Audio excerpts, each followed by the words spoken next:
Halo, balik lagi di channel Helmio, tersedia di Spotify, Instagram, dan juga YouTube. Oke, di konten kali ini masih kembali lagi dengan saya Helmi dan bersama Pak Ismail. Oke Pak, selamat bergabung kembali Bapak. Ya, assalamualaikum Mi. Waalaikumsalam warahmatullahi wabarakatuh. Kayaknya kelihatan lebih seger nih dari hari ke hari Pak, karena banyak di Waduh, rumah atau gimana ini? mungkin efek WFH kali Mi ya. Oh, efek WFH ya. Ya, dengan banyak perubahan tatanan kehidupan seperti ini juga banyak merubah situasi ya Pak. Iya, yang pasti sih tiap hari nggak kena polusi sih Mi. Oh itu iya. Oke. Serba-serbi WFH karena kita tahu ya dari pandemi, mulai sebelum pandemi di 2020 awal kurang lebih ya kalau nggak salah, COVID mulai ada kasus di Indonesia, kemudian makin lama ada perubahan struktur, mulai pengurangan kapasitas di tempat umum, kemudian di kantor dan lain sebagainya, sampai sekarang kita masih menjalani yang namanya PPKM dan harus ada kebijakan work from home. Nah, kalau dari Pak Ismail sendiri menyikapi work from home ini seperti apa, Pak? Menyikapinya mungkin kelihatannya work from home ini kan sebenarnya pandemi nggak pandemi sudah mulai diinisiasi ya Mi ya. Beberapa tahun sebelumnya kan udah ada opsi Betul. untuk perusahaan teknologi seperti itu. Apakah memang ada beberapa pekerjaan yang bisa dilakukan di rumah? Pandemi ini emang akselerasi hal tersebut gitu. Jadi bukan cuma perusahaan teknologi, tapi ya hampir semua perusahaan sekarang Iya, kena. betul. Ya awalnya kan nggak semua sektor ya, cuman sektor-sektor tertentu doang yang masih bisa. Akhirnya mau nggak mau sekarang ya harus sektor-sektor yang tidak esensial di WFH-kan semua dengan skema yang berlaku gitu, dari kita yang biasa dengan bekerja offline, kemudian bertemu dengan objeknya secara langsung, dan mau tidak mau sekarang harus digantikan secara virtual gitu. Nah, itu tantangannya dari kegiatan tersebut yang dirasakan sangat berarti itu dari di mana, Pak? Sebenarnya kita kembalilah kalau di masa sebelum WFA, selama kita kantor atau selama kita ketemu dengan rekan kerja kan itu ada suatu proses kolaborasi ya Mi ya. Betul. Kita bertemu dengan teman atau apa yang mungkin tiba-tiba nggak kepikiran, tiba-tiba tuh kepikiran gitu. Setelah di situ muncul suatu ide dengan teman-teman. Nah, ini challenge-nya di WFH itu hal tersebut agak jarang terjadi nih. Karena dengan sifatnya yang kita terisolir gitu ya, artinya kita bekerja sendiri-sendiri di rumah masing-masing gitu ya, ketemu pada saat meeting atau apa. Nah, ada beberapa challenge di mana ide-ide yang terpantik dalam berkolaborasi itu ya nggak semuanya muncul seperti itu. Itu mungkin salah satu tantangan dari WFH nih. Iya, jadi inspirasinya semua sekitaran kita aja gitu ya Pak, biasanya dari manapun datang gitu. Iya betul. Bahkan yang sempat saya baca juga ya Mi ya, perusahaan semacam Google atau semacam Facebook itu mereka tidak 100% WFH untuk apa? Untuk rekan-rekan kerjanya kayak gitu. Karena apa? Karena mereka juga menyadari bahwa mereka tuh membutuhkan pantikan ide loh, membutuhkan kolaborasi. Kolaborasi ya. Iya, best practice-nya ya ketemu orang benar-benar dalam satu ruangan gitu, ketemu orang real gitu. Jadi mungkin seperti itu sih. Iya, memang dengan virtual ini memang sensasinya ya, kita bilang sensasi kalau bahasa saya itu agak berbeda sih Pak. Maksudnya kita harus selain berkomunikasi, kita harus bisa menyeimbangkan gitu kan, antara lingkungan yang kita hadapi dengan ternyata ini bekerja gitu loh. Nah, kalau kita bicara dari tantangan, mungkin ada kelebihan dari WFH. Tadi di awal sudah disinggung ya, sebenarnya lebih rendah polusi. Tujuan dari WFH itu sendiri kan sebenarnya supaya kita terhindar dari infeksi antara kerja ini. Iya, jadi ya betul, Pak. Nomor satu ya itu keunggulan WFH adalah safe gitu ya. Jadi kita lebih safe ketika kita berinteraksi dengan keluarga kita sendiri dan tidak perlu berinteraksi dengan orang lain. Kemudian juga yang pasti tadi kita jadi saving, ada beberapa jam biasanya kita commuting. Kalau saya biasanya dari Bogor ke Tangerang itu 10 jam gitu kan, ya itu mungkin ketika kita WFA ya 2 jam ini bisa dialihkan untuk kegiatan lain gitu, yang mungkin bisa lebih interest ke well-being saya kayak gitu. Itu mungkin salah satu kelebihannya Mi. Dan yang pasti juga ketika kita WFA kan itu kita lebih banyak berinteraksi dengan keluarga ya, yang tadinya mungkin kita hanya seminggu berapa jam saja misalnya ketemu keluarga, ya dengan WFA ini kita akan lebih banyak spend waktu dengan orang-orang terdekat lah. Mungkin 3 keunggulan WFA yang ketara banget sih tadi sih Mi.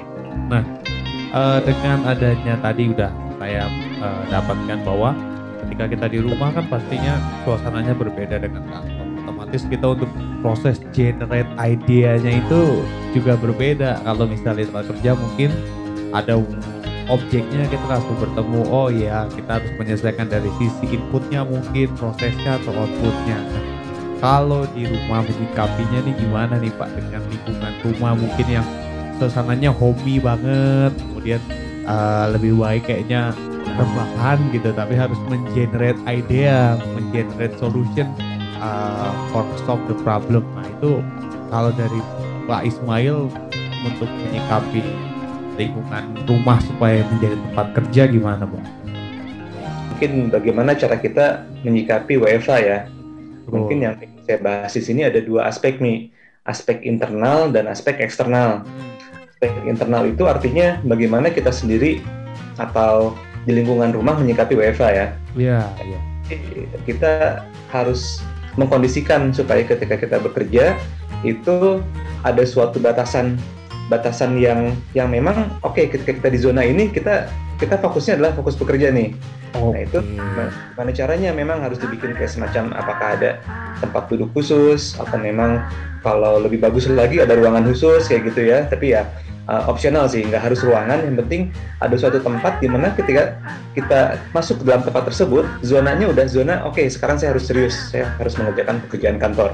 Itu membantu sekali di mindset kita nih. Ya, karena bagaimanapun kan ketika kita di rumah sendiri kan biasanya itu sudah batasan antara ruangan personal sama ruangan profesional kan jadi kabur. Oh, berarti secara tempatnya itu kita harus bikin satu separated gitu Pak ya, pemisahan gitu. Ya, akan lebih bagus lagi kalau terpisah. Tapi kalau memang tidak memungkinkan, ya di tempat yang sudah ada pun sebenarnya tidak masalah. Artinya di meja makan atau gimana. Tapi kita dedicated nih. Ketika kita sudah mindsetnya duduk di tempat tersebut, oke, ini waktunya saya untuk bekerja. Oke, berarti di mindset kan di dalam sistem kita bahwa this is time to work gitu Pak ya. Oke. Itu kalau kita ngomongin tempat nih. Iya. Dan lagi kita harus juga ngomongin waktu. Jadi kita juga harus pas nih. Katakan namanya diri kita itu adalah ketika kita memiliki suatu kebiasaan, kebiasaan tersebut akan terpatri dalam mindset kita ya Mia. Ya. Nah sama WFA juga, ketika kita sudah bekerja, kita mindsetnya harus tegas nih. Jam 8 pagi, oke, saya mulai. Kemudian jam 5 sore atau jam 4 sore saya selesai, dan ya sudah bisa kembali ke aktivitas yang lainnya kayak gitu. Iya. Nah itu jangan sampai kabur tuh. Yang biasanya kita bekerja jam 8, tiba-tiba karena kita WFA jadi jam 1. Nah itu akhirnya yang ada mindset kita jadi bingung gitu. Ini waktunya santai atau waktunya kerja nih gitu. Oke. Ada gak sih Pak misalkan bukan ritual ya, maksudnya activity khusus, misalkan coffee time dulu nih, kemudian atau pakai pengarung ruangan dulu, atau kemudian healing pakai lagu dulu gitu Pak. Oke, nah tadi nih yang pernah saya singgung ya, artinya suatu kebiasaan itu akan memantik mindset kita. Kalau dulu mungkin di kantor kita terbiasa minum kopi sebelum bekerja. Ngopi dulu nih. Ya ngopi dulu, ya nggak apa-apa, lanjutin aja kegiatan tersebut ketika kita WFA. Jadi otak kita tuh akan mengasosiasikan, oh ini kopi nih, berarti setelah ngopi kita harus kerja atau harus cek email segala macam. Nah itu nggak apa-apa, teruskan. Kalau biasanya kita pakai baju kerja, juga itu mungkin ide yang bagus ya. Ketika kita WFA, walaupun mungkin nggak ketemu orang lain, tapi ketika kita pakai baju kerja, nah otak kita tuh udah ngeset, oh ini pakai baju kerja berarti ini nih saatnya untuk kita have to walk. Nah, ada juga namanya aspek eksternal atau bagaimana kita mengatur WFA, terutama untuk yang berhubungan dengan tim nih. Karena kan namanya kita WFA kan mungkin bukan cuma kita doang kan, tapi betul. Ada kerja kita, ada tim kita yang juga WFA. Nah, untuk mengatasinya, saya ada dua saran nih untuk WFA dengan tim. Yang pertama, yang pertama itu adalah set ekspektasi terhadap output nih. Ekspektasi terhadap output. Lanjut, Pak. Ya, jadi ketika kita WFA kan mungkin ritmenya kan kita yang ngatur sendiri nih. Kita mau jam berapa, mau ngerjain apa, itu kan diserahkan ke masing-masing. Nah, itu kita dulu pada saat awal minggu barangkali, atau pada saat ada target baru, kita bilang bahwa sekarang kita targetnya adalah untuk misalnya rilis email ke si A, B, C, D, E. Kemudian juga kita ada targetnya adalah untuk mengklarifikasi beberapa hal yang perlu diklarifikasi misalnya dengan tim lain. Nah, itu kita set dulu nih ekspektasi nih. Misalnya pada hari Senin pagi misalnya ya, kita bilang nih target kita Senin ini adalah A, B, C, D, E. Kita set ekspektasi. Silahkan nanti pada saat pengerjaannya masing-masing orang itu mungkin punya ritme sendiri. Barangkali dia ada yang bisa enaknya email-emailan itu ya bikinnya pagi lah gitu. Tapi ada juga barangkali saya kalau pagi mau bikin laporan dulu nih mumpung seger misalnya. Ya silahkan, itu dikembalikan ke masing-masing tim. Nah, yang kedua itu adalah komunikasi. Jadi setelah kita setting target, kita harus monitor dong. Nah, monitoringnya ini masing-masing mungkin bisa disesuaikan dengan keperluan. Barangkali ada yang perlu komunikasi setiap hari gitu ya. Jadi pagi hari call in, ngecek gitu kan ya, gimana kabarnya semua sehat-sehat, apa ada yang kira-kira ada yang bergejala. Kalau bergejala silakan hubungi dokter atau gimana. Nah, kemudian komunikasikan juga, kita setting targetnya sekian. Nah, nanti sore kah atau barangkali 2 hari lagi atau 3 hari lagi kita call in lagi untuk menanyakan gimana nih progres yang kemarin kita setting, apakah ada hambatan atau memang sudah dikerjakan atau bagaimana. Bisa juga seminggu sekali boleh, atau mau berapa hari sekali, silahkan disesuaikan dengan keperluan. Nah, tapi 2 item itulah kita set ekspektasi, kemudian komunikasi untuk melihat apakah memang WFA kita berjalan dengan efektif atau enggak. Oke. Kalau Pak Ismail sendiri tipe yang komunikasi every time, every day, atau every week? Ya, kembali nih tergantung jenis case-nya. Jadi dipisah ya, nggak diseragamkan gitu. Oke. Kalau saya sendiri kan memang ada beberapa klien yang langsung berhubungan sama customer atau pembuat barang seperti itu ya. Jadi ketika ada komplain dari klien, itu tentu kita nggak bisa menunggu seminggu sekali gitu ya. Begitu ada komplain ya langsung harus di follow up sama tim kita hari itu juga. Betul. Ya, tapi ada beberapa case di mana misalnya saya hanya perlu laporan yang memang bisa dikerjakan dalam seminggu, nanti diceknya minggu depan. Ya itu kan untuk apa saya follow up tiap hari gitu kan, ya udah aja. Itu sih seminggu sekali aja. Jadi kembali ke case-nya. Jadi memang harus kita lihat dulu case-nya se-urgent apa kayak gitu. Closing statement-nya kayak gini nih, antara WFA dengan WFO kan sebetulnya kita sama-sama dikasih amanat tim ya. Betul. Amanat untuk mengerjakan tugas. Nah, jangan sampai WFA ini kan memang, ya kalau saya bilang WFA itu adalah privilege lah. Nggak semua orang bisa mengerjakan. Tapi bukan berarti dengan privilege yang kita dapatkan dari yang pelaku WFA dapatkan ini, kita justru bisa bersantai-santai. Justru kita punya suatu hutang istilahnya, karena kita telah diberikan privilege ini, ya kita harus mengerjakan sebaik mungkin, bahkan mungkin lebih bagus ketika kita WFO seperti itu. Jadi ingat saja bahwa selalu ada 2 sisi dari mata uang. Ketika kita WFA, 2 sisi dari mata uang. Ada hak dan ada kewajiban itu istilahnya ya. Ketika kita WFA kan kita diberikan hak untuk lebih santai itu istilahnya ya, tidak perlu ke kantor misalnya. Tapi ada kewajiban yang melekat di situ. Artinya ya kita tetap harus melaksanakan amanah.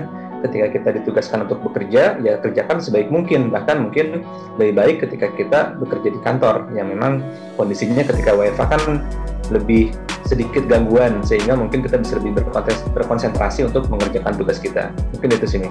Oke, terima kasih Pak Ismail dari tips dan triknya, kemudian dari statement-statement insight-insightnya, dan juga message point yang disampaikan. Mudah-mudahan apa yang kita bicarakan bisa menginspirasi semua pendengarnya, kemudian semua penonton video ini juga ya Pak ya.